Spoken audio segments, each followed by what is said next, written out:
Good morning, good day sa mga all. Ito tip lang naman ito no sa may mga sasakyan kung paano maiwasan yung mga alam niyo yung alimuong amoy ng inyong AC, no? Ito ang gagawin natin ano para hindi magkaroon ng mold sa vent ng AC, no? Isa itong way para maiwasan itong namumuong mga amoy. Pagka, di ba minsan pag nag-start ka at pinandar mo yung AC mo, may amoy kang minsan may hindi magandang amoy, di ba?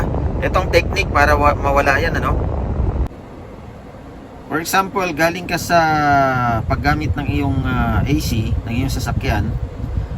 Pagka tumigil ka na at yun nga, alis ka na sa sasakyan mo, ito, naka-on yung AC natin, di ba? Tapos naka number 3 pa ang number 4 ang fan natin dahil sobrang init nga rito, no?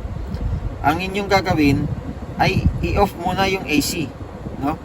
I-off mo muna yung AC. Yan. Naka-off na yung AC natin, ano? Naka-off na yung compressor natin diyan. So tuloy-tuloy pa rin ang buga ng hangin yan dito sa vent niya, di ba? Yan, tuloy-tuloy pa rin yan. So ito makakatulong para siyempre pag malamig, di ba, nagmo-moist yan sa loob dahil sa lamig. So habang tuloy-tuloy ang buga ng blower, yan, mawawala yung moist na yon. So palagay natin sa mga 2 minutes or kung hindi ka nagmamadali, mga 2 minutes. Pero kung nagmamadali ka, mga 1 minute siguro pwede na, no? Hayaan mo munang umaandar ang blower. Yan, hayaan mo muna siya.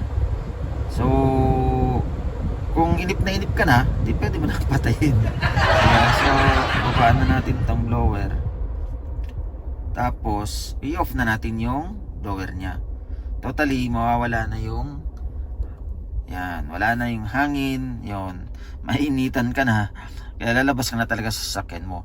Pero yan ay makakatulong para mawala nga yung amoy dyan sa aircon natin, ano, pag nag-start tayo ng ating AC. Yan, sharing po ito at naway makatulong, ano. Shout out sa mga all at pagpalain nawa ang bawat isa. God bless everyone. Kapayapaan.